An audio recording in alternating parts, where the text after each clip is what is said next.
joint work. Thank you very much indeed. Thank you very much to all three of you.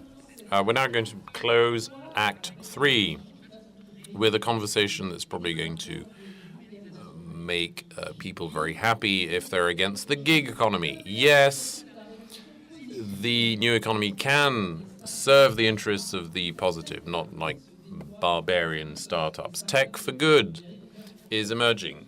They're increasingly working in the general interest, and the potential is huge. So we're going to discuss this with new members of our panels. Mathilde Aglietta, co-founder and CEO of Share IT.io and Station F, the chairman of NTB Partners, the COO of The Camp, Marina Vassallo, and Mrs. Sofia Hmich, founder of Future Positive Capital. And just to give you an idea, she's recognized as being one of the 30 most important people in finance. Welcome to you.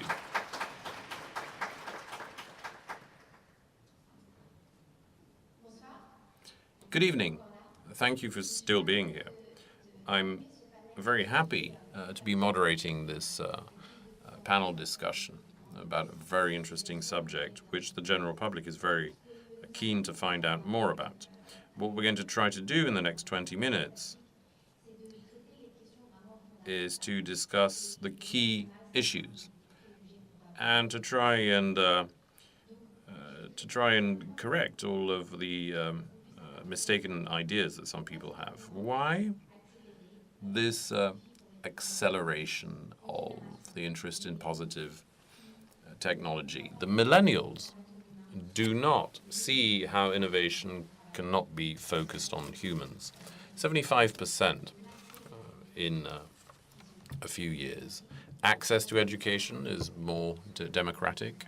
There will be new consumers in 10 years' time, and globalization, of course, and the opening up of borders. So the problem of the poor, as they used to be called, are no longer the problems of the poor. We're all concerned by the same problem. So to address this issue, let's listen to Mathilde Aglietta, who's an entrepreneur in digital. She started with Simplon, which is a network of web schools in 80 territories across France, and Les Décrocheurs, and then Share It, which is an accelerator of social entrepreneurship. She joined the structure as its leader. François Barrault has spent 40 years in digital. He's celebrating 40 years. He's a true pioneer. We're very fortunate to have him. He's done many things. He started an investment fund, around 300 million in new technologies. And he's in charge of one of the most important think tanks in Europe today. He created companies, he sold companies, managed large groups, probably one with 17 billion in sales in 180 countries.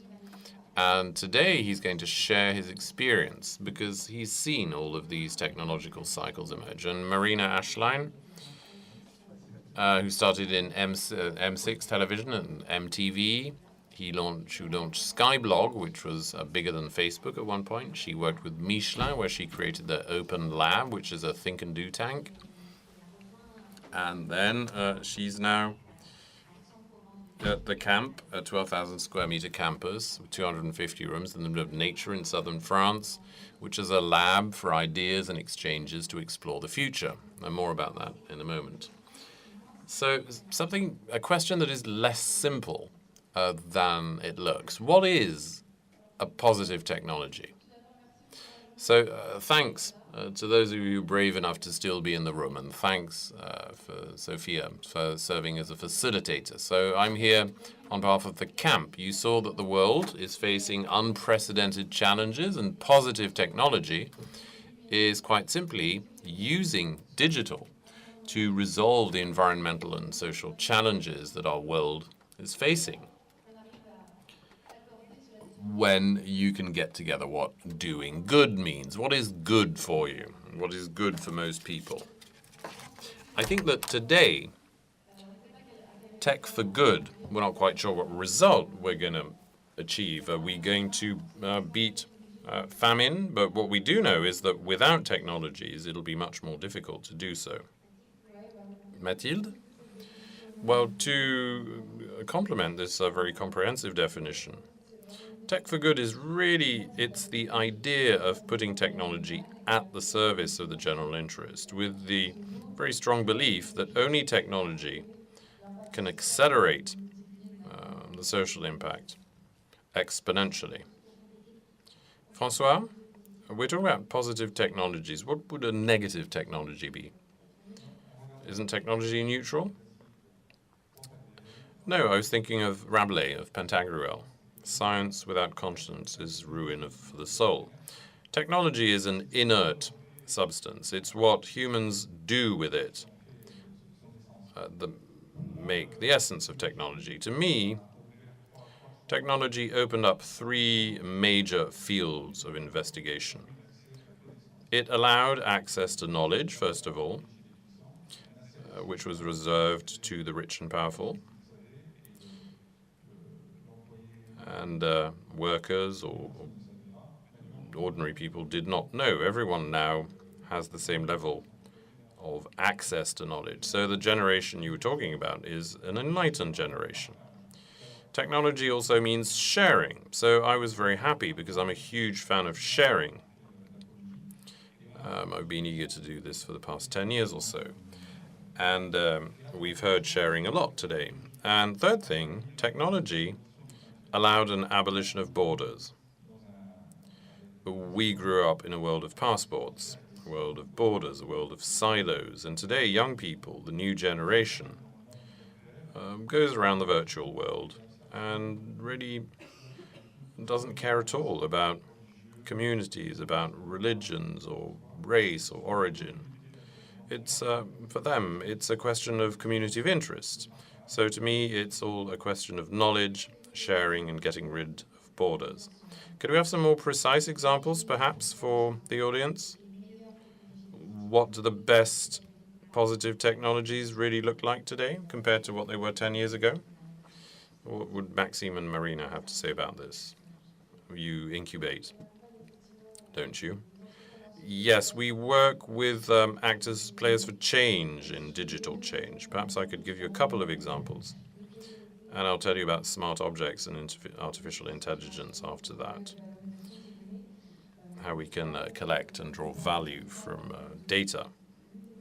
It helps us to fight against natural disasters, to monitor forests, to understand how forest fires make progress, for instance, to evacuate populations better, to have better anticipation.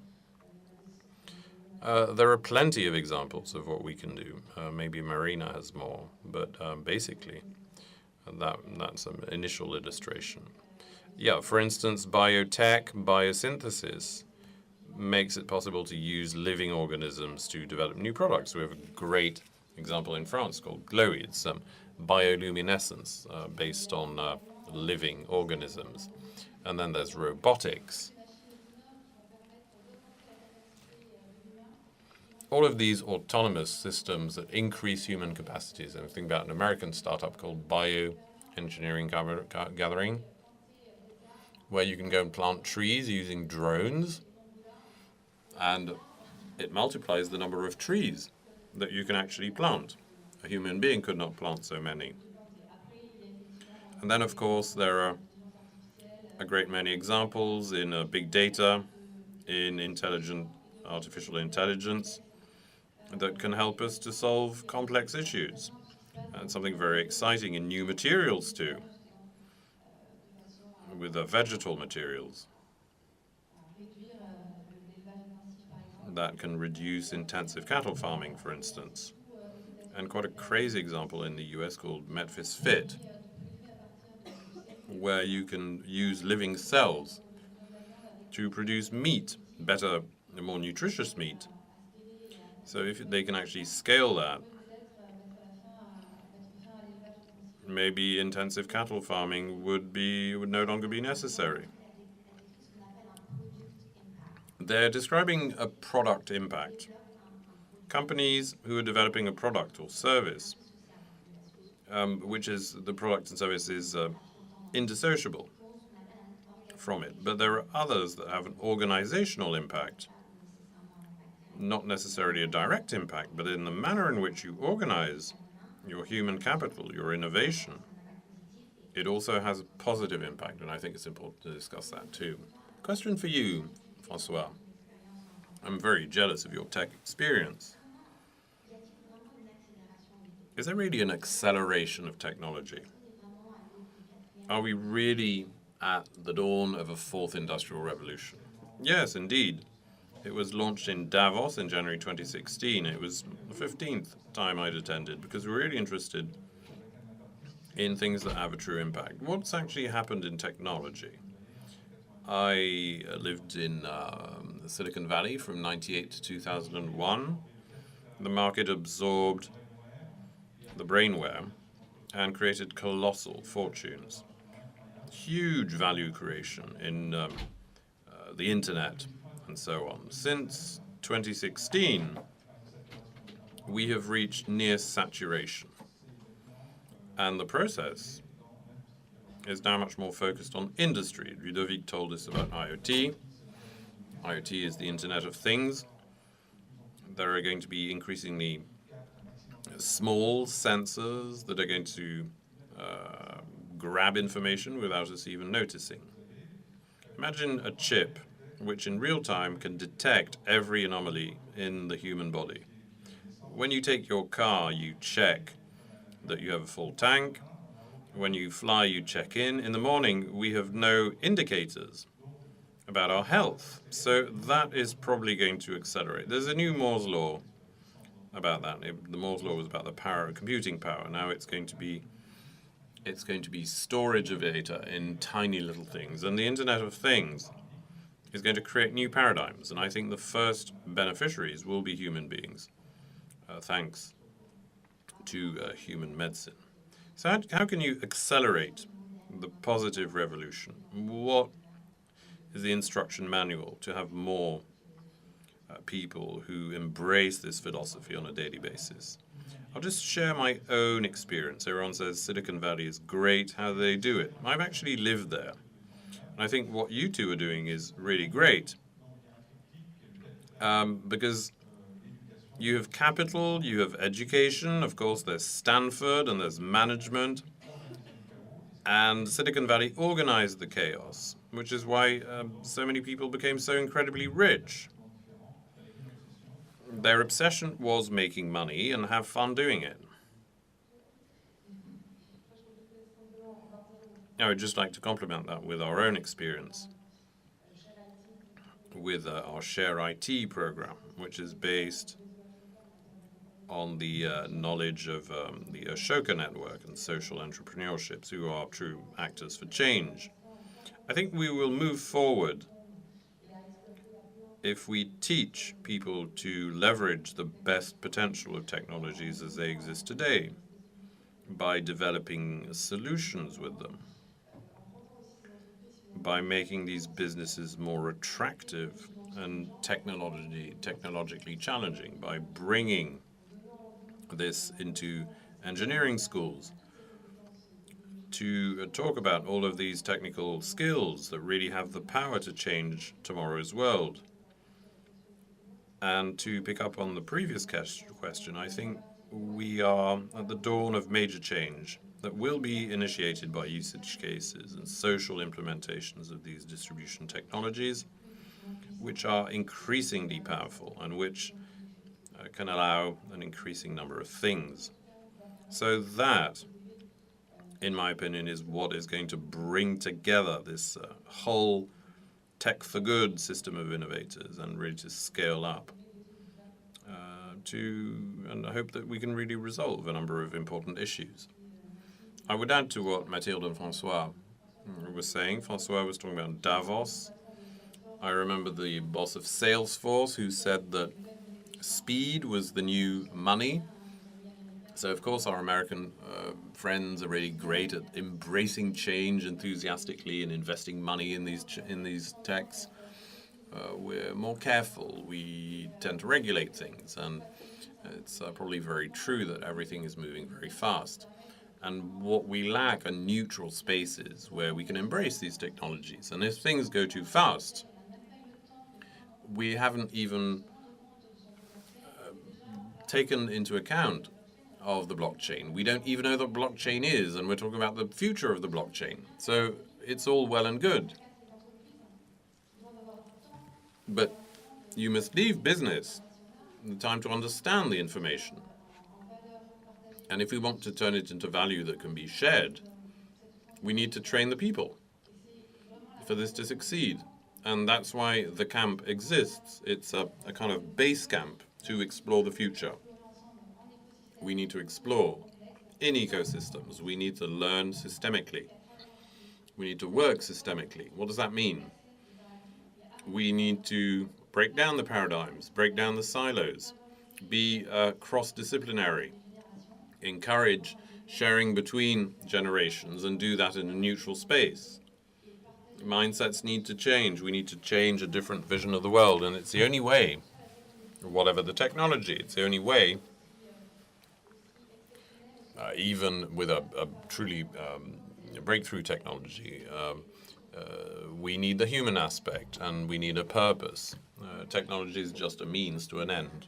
So to recap, we have inspiration, inspiring stakeholders who usually not in tech. For Ashoka, we have people who are developing things.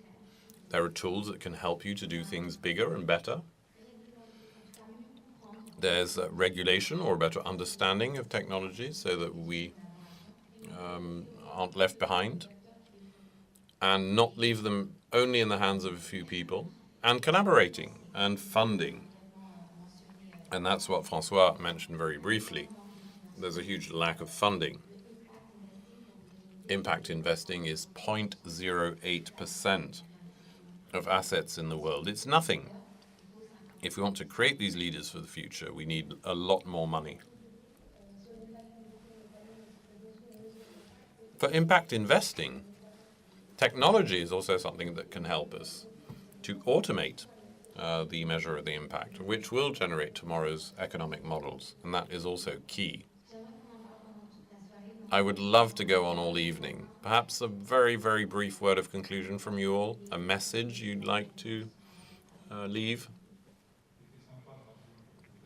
It was fun to say that I've been in tech for 40 years, and I've never been as optimistic and confident as I am today, because I believe the world belongs to our young people, our kids, that are growing up in a community-based world, and that it's going to get rid of divisions in society. It's true that every time had enlightened leaders, leaders who created counter powers, checks and balances, who had courage. So be brave, be courageous, be daring. I think the issues we are facing are everyone's responsibility. It's not the kind of world we want to leave for our kids. And as the founder of the camp, Frédéric Chevalier, says, be optimistic. We have nothing to lose and everything to win. Mathilde, 5 seconds. I would just agree with François's confidence.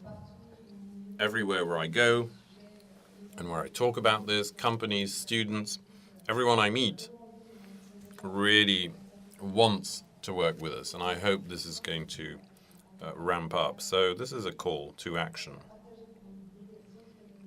Share your knowledge. Come together. Thank you. Thank you for this very positive final note. It was a good idea to stay because we're now going to